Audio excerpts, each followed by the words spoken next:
Welcome back to my YouTube channel. ಇವತ್ತು ಬಾದಾಮಿ ಹಾಲು ಮಾಡೋದು ನೋಡೋಣ. ಬಾದಾಮಿ ಹಾಲು ಮಾಡೋಕ್ಕೆ ನಾನು ಒಂದು 5 ಏಲಕ್ಕಿನ ಬಿಡಿಸಿ ಬರೀ ಕಾಳುಗಳನ್ನ ಮಾತ್ರ ಯೂಸ್ ಮಾಡ್ತಾ ಇದ್ದೀನಿ. ಮತ್ತು ಕೇಸರಿ ನೀವು ಯಾವ್ದು ಬೇಕಾದರೂ ಯೂಸ್ ಮಾಡ್ಬೋದು. ಅದೇ ಬ್ರ್ಯಾಂಡ್ ಇದೆ ಬ್ರ್ಯಾಂಡ್ ಅಂತ ನನಗೆ ಗೊತ್ತಿಲ್ಲ. ನಮ್ಮ ಮನೇಲಿ ಯಾವುದಿದೆಯೋ ಅದನ್ನು ಯೂಸ್ ಮಾಡ್ತಾ ಇದ್ದೀನಿ. ಬಾದಾಮಿ ಬಂದು ಒಂದು 25 ಬಾದಾಮಿನ ತೊಗೊಂಡಿದ್ದೀನಿ. ಸಕ್ಕರೆ ಒಂದು ಸ್ವಲ್ಪ, ಹಾಲು 1 ಲೀಟ್ರ್ ತೊಗೊಂಡಿದ್ದೀನಿ. ಈಗ ಬಾದಾಮಿನ ಮತ್ತು ಕೇಸರಿ, ಬಾದಾಮಿ ಮತ್ತು ಕೇಸರಿ, ಏಲಕ್ಕಿನ ನಾವು ಆಮೇಲೆ ಬೇಕಾದರೂ ಹಾಕೊಬೋದು. ಇಲ್ಲ ರುಬ್ಕೊಳ್ಳೋಕೆ ಹಾಕೊತೀವಿ ಅಂದ್ರೂ ಹಾಕೊಬೋದು. ಯಾಕಂದರೆ ನಾನು ಇವಾಗಲೇ ಹಾಕ್ತಿರೋದು ಏನಕ್ಕಪ್ಪ ಅಂದರೆ, ನಾನು ಇದನ್ನೆಲ್ಲ ರುಬ್ಬಿಟ್ಟು ಆಮೇಲೆ ಸ್ಟ್ರೈನ್ ಮಾಡ್ಕೊತೀನಿ. ಹಾಗಾಗಿ ಇವಾಗಲೇ ಹಾಕ್ಕೊತಾ ಇದ್ದೀನಿ ಅಷ್ಟೇ. ಸಕ್ಕರೆನೂ ಕೂಡ ಆಮೇಲೆ ಹಾಕೊಬೋದು. ಅಂದರೆ ಜಾರ್ ಸ್ವಲ್ಪ ದೊಡ್ಡದಿದೆ ನಮ್ಮ ಮನೇಲಿ ಅನ್ನೋ ಕಾರಣಕ್ಕೆ ಇದನ್ನು ಹಿಂಗೆ ಮಾಡ್ತಾ ಇದ್ದೀನಿ ಅಷ್ಟೇ ನಾನು. ಇವಾಗ ಅಂದರೆ ನುಣ್ಣಗಾಗಲ್ಲ ರುಬ್ಬಬೇಕಾದ್ರೆ ಅನ್ನೋ ಕಾರಣಕ್ಕೆ ನಾನು ಸ್ವಲ್ಪ ಜಾಸ್ತಿ ಇದ್ದರೆ ನುಣ್ಣಗಾಗತ್ತಲ್ವ, ಹಾಗಾಗಿ ಹಾಕ್ಕೊತಾ ಇದ್ದೀನಿ. ನಾನು ಹಾಲಿನ ಕೆನೆನೂ ಸಹ ಹಾಕ್ಕೊತಾ ಇದ್ದೀನಿ. ಅದು ಬಾದಾಮಿ ಹಾಲು ಸ್ವಲ್ಪ ತಿಕ್ಕಾಗಿ ಬರೋಕ್ಕೆ ಹೆಲ್ಪ್ ಮಾಡುತ್ತೆ. ಹಂಗಂದರೆ ಈಗ ಯಾವುದಾದ್ರೂ ಐಸ್ ಕ್ರೀಮು ಏನಾದರೂ ಮಾಡಬೇಕಾದ್ರೆ ಫ್ರೆಶ್ ಕ್ರೀಮ್ ಯೂಸ್ ಮಾಡ್ತೀವಲ್ವಾ, ಫ್ರೆಶ್ ಕ್ರೀಮ್ ಯೂಸ್ ಮಾಡಬೇಕಾದ್ರೆ ಫ್ರೆಶ್ ಕ್ರೀಮ್ನೆಲ್ಲ ತೊಗೊಂಡು ಯೂಸ್ ಮಾಡೋದಕ್ಕಿಂತ ಈ ಹಾಲಿನ ಕೆನೆ ಇರುತ್ತಲ್ಲ ಅದರಲ್ಲೇ ಫ್ರೆಶ್ ಕ್ರೀಮ್ ಮಾಡೋದು. ಹಾಗಾಗಿ ನಾನು ಅದನ್ನೇ ಯೂಸ್ ಮಾಡ್ತಾ ಇದ್ದೀನಿ ಅಷ್ಟೇ. ಫ್ರೆಶ್ ಕ್ರೀಮ್ನ ಒಂದ್ಸಲ ಮಾಡೋದನ್ನು ವಿಡಿಯೋ ಮಾಡಿ ಹಾಕ್ತೀನಿ. ಇವಾಗ ರುಬ್ಬೇಕಾದ್ರೂ ಸಹ ನಾನು ಹಾಲನ್ನೇ ಹಾಕ್ಕೊಂಡು ರುಬ್ಬಿದ್ದು. ಇವಾಗ ಮತ್ತೆ ಜಾರಲ್ಲಿರುವಂಥ ಬಾದಾಮಿ ಎಲ್ಲ ವೇಸ್ಟ್ ಆಗಬಾರ್ದು ಅನ್ನೋ ಕಾರಣಕ್ಕೆ ಅದರಲ್ಲಿರೋದನ್ನು ತೆಗೆದು ತೊಳೆದ್ಬಿಟ್ಟು ಮತ್ತೆ ಅದರಲ್ಲೇ ಹಾಕ್ತಾ ಇದ್ದೀನಿ. ಇವಾಗ ಸೋಸ್ಕೊತಾ ಇದ್ದೀನಿ ನೋಡಿ. ಅದರಲ್ಲಿ ಏಲಕ್ಕಿದು ತರಿ ಇರೋದೆಲ್ಲ ಅಲ್ಲಿ ಉಳ್ಕೊಳ್ಳುತ್ತೆ. ಮತ್ತು ನಾವು ಇನ್ನೊಂದು ಸ್ವಲ್ಪ ಹಾಲು ಹಾಕಿ ಅದರಲ್ಲೇ ಮತ್ತೆ ಇದೇ ಥರ ಸ್ಟ್ರೈನ್ ಮಾಡಿಕೊಂಡ್ರೆ ಮುಗೀತು. ಅದನ್ನು ನೀಟಾಗಿ ಎಲ್ಲ ಸೋಸ್ಕೊಂಡು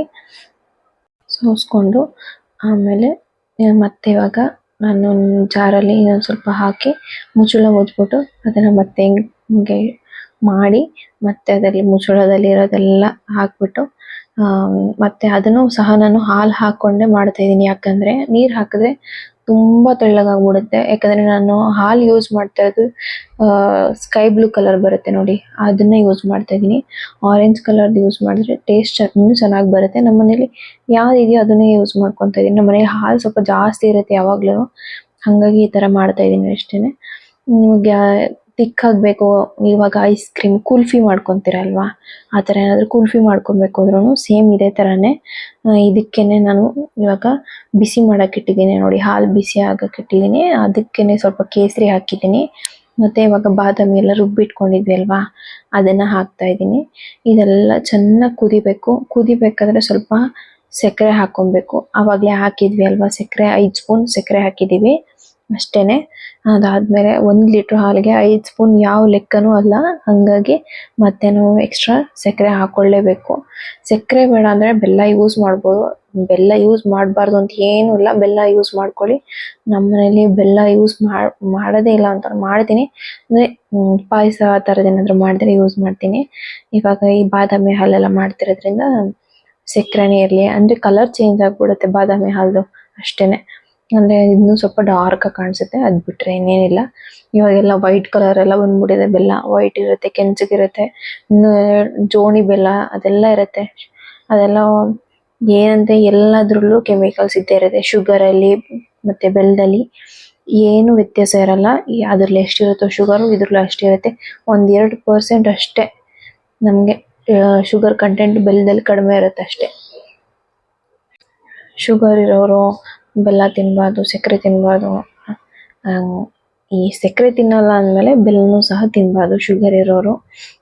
ಅದು ಏನು ಮಾಡ್ತಾರೆ ಅಂದರೆ, ಶುಗರ್ ಇರೋರು ಸಕ್ಕರೆ ತಿನ್ನಬಾರ್ದು, ಶುಗರ್ ಇರೋರು ಬೆಲ್ಲ ತಿನ್ಬೋದು ಅನ್ನೋ ತಪ್ಪು ಕಲ್ಪನೆಯಲ್ಲಿರ್ತಾರೆ. ಅದೆಲ್ಲ ತಪ್ಪು. ಹೇಳ್ಬೇಕು ಅಂದರೆ ಶುಗರ್ ಇರೋರಿಗೆ ಬೆಲ್ಲನೇ ಆಗಲಿ ಶುಗರೇ ಆಗಲಿ ಎರಡೂ ತುಂಬಾ ಕೆಟ್ಟದು. ಶುಗರ್ನ ಮತ್ತು ಬೆಲ್ಲನ ಅವಾಯ್ಡ್ ಮಾಡಲೇಬೇಕಾಗತ್ತೆ. ಶುಗರ್ಲೆಸ್ಸು ಬೆಲ್ಲಲೆಸ್ಸೇ ಕುಡಿಬೇಕು ಟೀ ಕಾಫಿನ ಅವರು. ಆವಾಗಲೇ ಅದೆಲ್ಲ ಶುಗರ್ ಎಲ್ಲ ಕಂಟ್ರೋಲಿಗೆ ಬರೋದು, ಇಲ್ಲ ಅಂದರೆ ಕಂಟ್ರೋಲಿಗೆ ಬರೋಲ್ಲ. ನಾವು ಅಂದ್ಕೊತೀವಿ ಸಕ್ಕರೆ ಬಿಟ್ಬಿಟ್ಟಿದ್ದೀವಿ ಶುಗರ್ ಕಂಟ್ರೋಲಿಗೆ ಬಂದಿರುತ್ತೆ ಅಂತ, ಅದೆಲ್ಲ ತಪ್ಪು. ನೋಡಿ ಇವಾಗ ಆ ಹಾಲು ಸ್ವಲ್ಪ ಯೆಲ್ಲೋಯಿಶ್ ಬರಲಿ ಅನ್ನೋ ಕಾರಣಕ್ಕೆ ನಾನು ಅರಿಶಿನದ ಪುಡಿ ಹಾಕಿದ್ದೀನಿ. ಬೇಕು ಅಂದರೆ ಹಾಕೊಬೋದು. ಕೇಸರಿ ಹಾಕಿರೋದ್ರಿಂದ ಅದು ಆಲ್ರೆಡಿ ಕಲರ್ ಬಂದಿತ್ತು. ನಂಗೆ ಇನ್ನೂ ಸ್ವಲ್ಪ ಕಲರ್ ಬೇಕು ಅನ್ಸಿದ್ದಕ್ಕೆ ನಾನು ಅರಿಶಿನದ ಪುಡಿ ಹಾಕ್ತಾ ಇದ್ದೀನಿ ಅಷ್ಟೇನೆ. ಚೆನ್ನಾಗಿ ಕುದಿಬೇಕು ಅದು. ಹಾಲು ಮೊದಲೇ ನಮ್ಮದು ಬ್ಲೂ ಕಲರ್ ಪಾಕೆಟ್ ತೆಗಿರೋದ್ರಿಂದ ಹಾಲು ತುಂಬ ತೆಳ್ಳಗಿರುತ್ತೆ. ಹಾಗಾಗಿ ನಾನು ಚೆನ್ನಾಗಿ ಕುದಿಸ್ಕೊತಾ ಇದ್ದೀನಿ. ಕುದೀತಾ ಇರಬೇಕಾದ್ರೆ ಅದು ತಿರುಗ್ಕೊಂತಾ ಇರಬೇಕು. ಅದು ನೀಟಾಗಿ ತಿರುವಿ ಇದು ಮಾಡ್ಕೊಳ್ಳಿ, ಇಲ್ಲಾಂದರೆ ಕೆನೆ ಕಟ್ಕೊಂಡ್ಬಿಡುತ್ತೆ ತುಂಬ.